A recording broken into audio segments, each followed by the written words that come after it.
किसने कहा आपसे आंधी के साथ हूं, मैं गोडसे के दौर में गांधी के साथ हूं। शशि थरूर जी बोल रहे थे, सचिन पायलट जी ने बोला, हमारी बहन गेनीबेन ने बोला, उसके बाद इमरान बोल रहा है।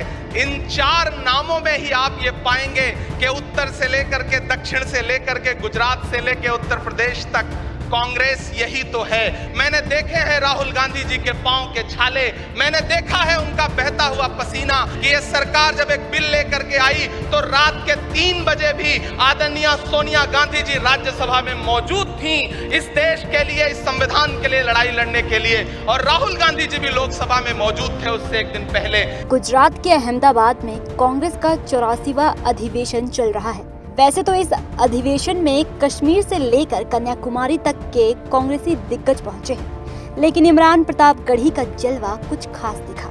ये इन तस्वीरों से भी समझा जा सकता है। कांग्रेस के अधिवेशन में शामिल होने अहमदाबाद पहुंचे प्रताप गढ़ी पर फूलों की बारिश कर उनके चाहने वालों ने उनका स्वागत किया।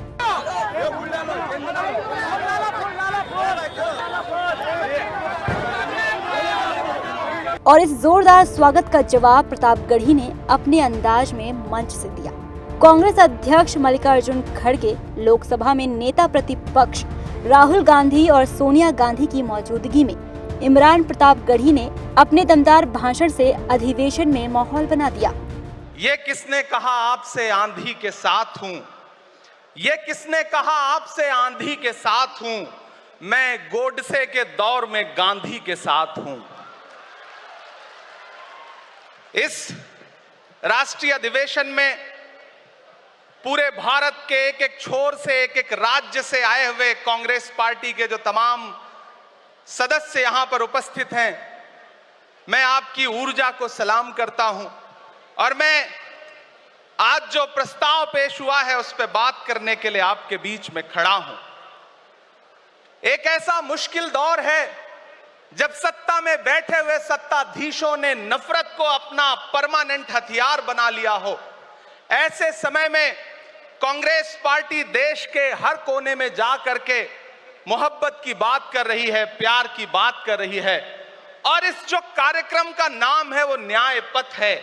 न्याय पथ यानी कि इंसाफ का रास्ता, और उस इंसाफ के रास्ते पर अपने अतीत की विरासत को संभाल करके, संजो करके लेके चलता हुआ एक ऐसा न्याय का योद्धा जिसका नाम राहुल गांधी है, जो हम सब के लिए प्रेरणा का स्रोत है। मैं गुजरात में खड़ा हूं जो महात्मा गांधी का गुजरात है, जो सरदार वल्लभ भाई पटेल का गुजरात है। तो मैं इस गुजरात में खड़ा होकर के अपने अतीत और अपने वर्तमान को मिलाता हूं तो मैं ये महसूस करता हूं और फख्र से सोचता हूं कि मैं वो हूं, मैं कांग्रेस का अदना सा एक वो सिपाही हूं जिसकी जड़ें जाकर के महात्मा गांधी से मिलती हैं और जिसके कदम जाकर के राहुल गांधी से मिलते हैं। मैं सौभाग्यशाली हूं कि मैं कांग्रेस पार्टी का एक अदना सा सिपाही हूं।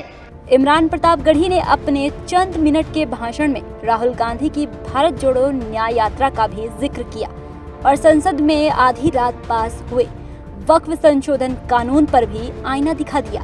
बोले रात के 3 बजे भी सोनिया गांधी आपकी लड़ाई लड़ने के लिए संसद में मौजूद थी। मुझे याद है कि जब कन्याकुमारी के साहिल पर खड़े होकर के, समंदर के साहिल पर खड़े होकर के हमारे नेता राहुल गांधी जी ने कहा था कि मैं 4000 किलोमीटर चलूंगा, एक नारा लगाऊंगा, नफरत छोड़ो भारत जोड़ो। हम सारे लोग उनके कंधे से कंधा मिला करके, उनके कदम से कदम मिला करके 4000 किलोमीटर चलते रहे। मैंने देखे हैं राहुल गांधी जी के पांव के छाले, मैंने देखा है उनका बहता हुआ पसीना, लेकिन हम आपसे पूछना चाहते हैं और इस स्टेज पर मौजूद कांग्रेस पार्टी के अपने तमाम वरिष्ठ नेताओं से भी ये निवेदन करना चाहते हैं कि जिस पथ पर, जिस इंसाफ के रास्ते पर राहुल गांधी इस मुश्किल वक्त में निकले हैं, हम उस लड़ाई में किस तरह से, कितने जोश के साथ राहुल गांधी जी के साथ खड़े हैं, यही तय करेगा।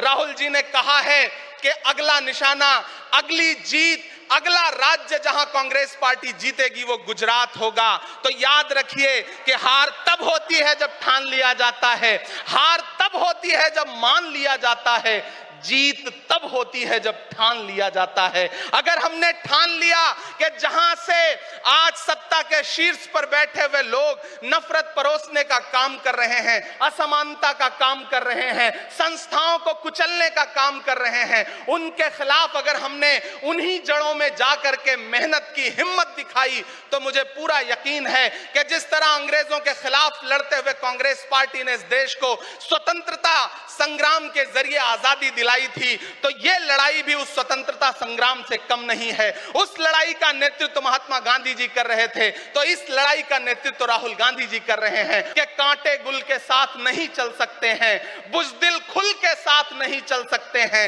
रास्ते में जो छोड़ गया उसे जाने दो, सब राहुल के साथ नहीं चल सकते हैं। आप सारे लोग, हम सारे लोग और इस देश के लाखों लाख करोड़ों करोड़ लोग राहुल गांधी जी के साथ खड़े हैं। और यहां खड़ा होकर के इस देश के पिछड़ों को, आदिवासियों को, दलितों को, अल्पसंख्यकों को मैं सबको भरोसा दिलाते हुए इतना कहना चाहता हूं कि मेरे भाई, कांग्रेस ये जो आपकी असली लड़ाई लड़ रही है, मुझे वो दिन याद है कि ये सरकार जब एक बिल लेकर के आई तो रात के 3 बजे भी आदरणीय सोनिया गांधी जी राज्यसभा में मौजूद थी इस देश के लिए, इस संविधान के लिए लड़ाई लड़ने के लिए, और राहुल गांधी जी भी लोकसभा में मौजूद थे उससे एक दिन पहले।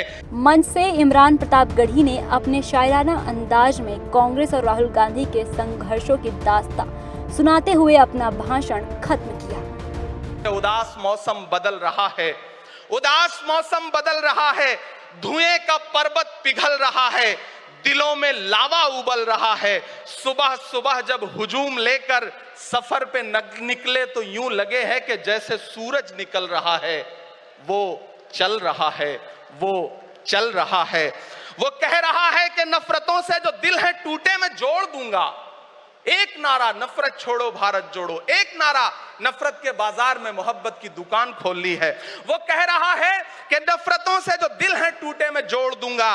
वो कह रहा है हर एक दरिया हर एक तूफान को मोड़ दूंगा। सुनो सितमगर, न समझो डर कर मैं अपने लोगों को छोड़ दूंगा। सितम की गर्दन मरोड़ दूंगा। सितमगरों की हर एक ख्वाहिश, हर एक साजिश कुचल रहा है। वो चल रहा है, वो चल रहा है। अंतिम पंक्तियां पढ़ता हूं कि जमाने भर की तमाम माओं ने हाथ उठाकर दुआएं दी हैं। जमाने भर की तमाम माओं ने हाथ उठाकर दुआएं दी हैं।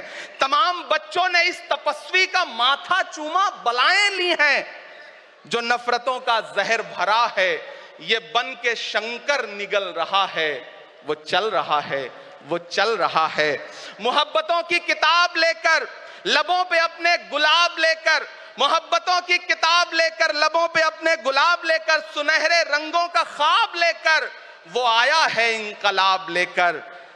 बलाएं रास्ता बदल रही हैं, फजाएं खुशबू में ढल रही हैं। ये नफरतों का निजाम बदले, हिकारतों का कलाम बदले। अगर ये रहबर नहीं बदलते तो अपना लहजा अवाम बदले। अंधेरे बेचैन दिख रहे हैं, कोई जो है इस अंधेरी शब में मशाल की तरह जल रहा है। वो चल रहा है, वो चल रहा है, वो चल रहा है।